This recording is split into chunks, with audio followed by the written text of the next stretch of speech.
Hello children, how are you doing.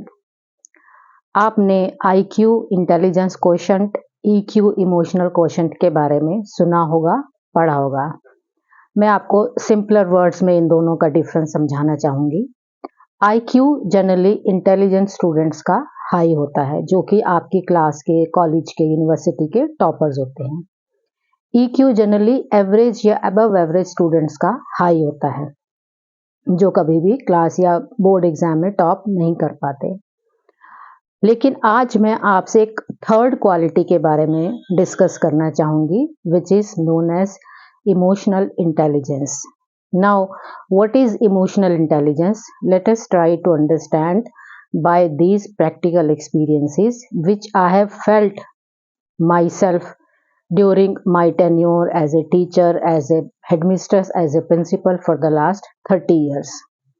मैंने एक बड़ा स्ट्राइकिंग सा पैटर्न देखा कि जो टॉपर्स होते हैं वो जनरली टॉप करेंगे क्लास में, बोर्ड एग्जाम्स में, एंट्रेंस एग्जाम्स में, अच्छी परसेंटेज लेंगे, अच्छा रैंक लेंगे और अच्छे कॉलेज या यूनिवर्सिटी में एडमिशन ले लेंगे। Say for example BTech, which is the most sought after and popular course amongst you all. तो बीटेक कर लिया अच्छे कॉलेज या यूनिवर्सिटी से, अच्छे सीजीपीए के साथ, फिर आगे फर्दर एमटेक, एमएस या एमबीए कर लिया again from a very good college और यूनिवर्सिटी, पास भी किया with A very good CGPA and placement भी अच्छी कंपनी में स्टार्ट की with A very good package.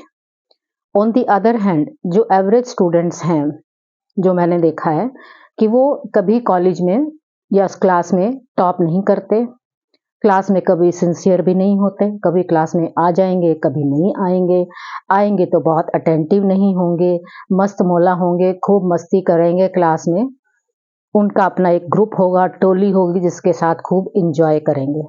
जबकि जो एवरेज स्टूडेंट्स होते हैं वो जनरली फ्रंट बेंच पे बैठते हैं, बहुत अटेंटिव होते हैं, टीचर के हर क्वेश्चन का आंसर बड़े सीरियसली और सिंसियरली देते हैं, होमवर्क रेगुलरली करके लाते हैं। एवरेज स्टूडेंट्स कभी होमवर्क भी नहीं करते। जो टॉपर्स होते हैं they are generally the apple of the eye of the teachers and everybody. अब क्या होता है कि टॉपर की भी प्लेसमेंट हो गई in a very good company at a very good package, average student की भी हो गई in a not so very good company and at not so very good package. After 10 years what happens? जो उनका career graph होता है वो suddenly ऐसे जाने की बजाय ऐसे आता है, चेंज हो जाता है। जो टॉपर्स होते हैं वो जनरली जहाँ से स्टार्ट किया होता है वहीं पर रहते, बहुत ज़्यादा ग्रो नहीं कर पाते। लेकिन जो एवरेज स्टूडेंट होते हैं वो 10 या 15 साल में उनके पैरेलल आ जाते हैं या कई केसेस में उनसे आगे भी निकल जाते हैं।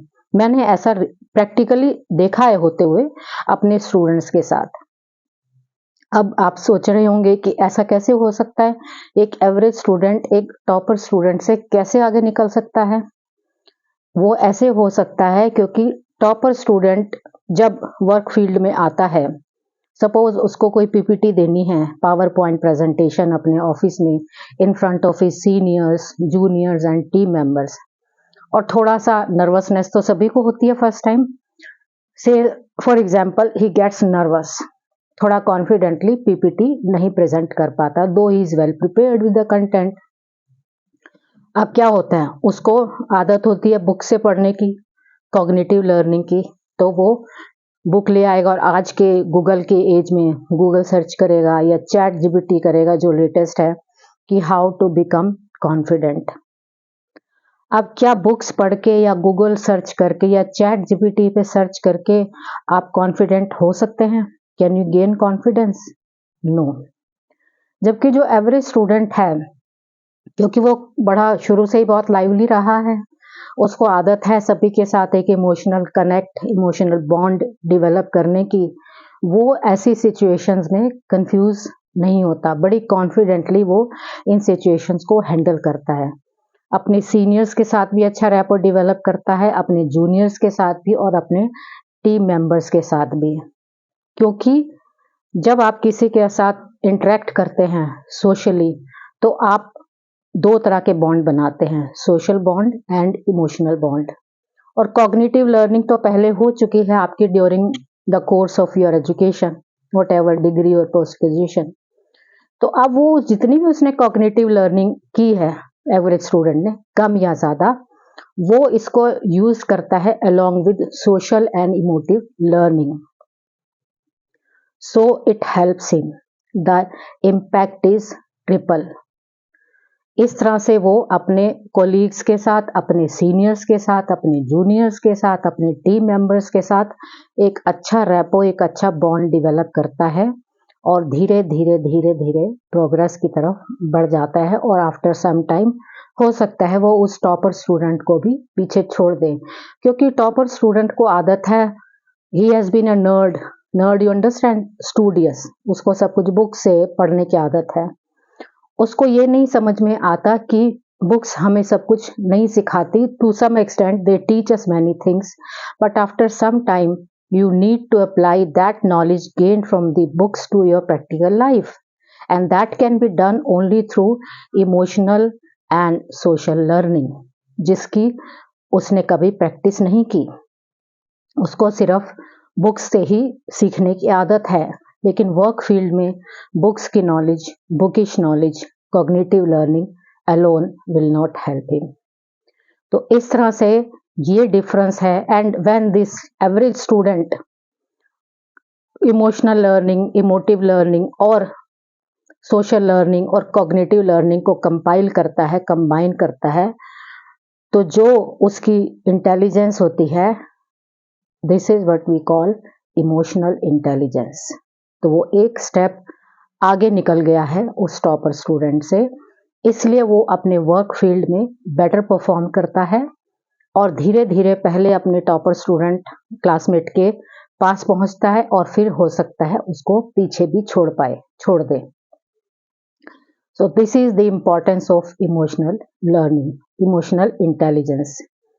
And mind it, emotional intelligence can be acquired only through practice. It's not that कि आज आपने ये वीडियो सुनी और कल से आपने इसको शुरू किया लर्न करना, प्रैक्टिस करना और आप इमोशनल इंटेलिजेंट हो गए। No, it's not like that. It's a continuous and continual process. ये एक साधना है, एक प्रैक्टिस है। जैसे आपके पुराने समय में ऋषि मुनि साधना किया करते थे, मेडिटेशन करते थे फॉर ईयर्स टुगेदर, और फिर उनको एनलाइटनमेंट प्राप्त होती थी। इस तरह से ये एक साधना है, इसको प्रैक्टिस करना है आपको लगातार, बार बार, till you become emotionally intelligent. And let me tell you, mark my words, emotional intelligence is the only way to become successful, healthy, happy in today's highly competitive world. Thank you. God bless.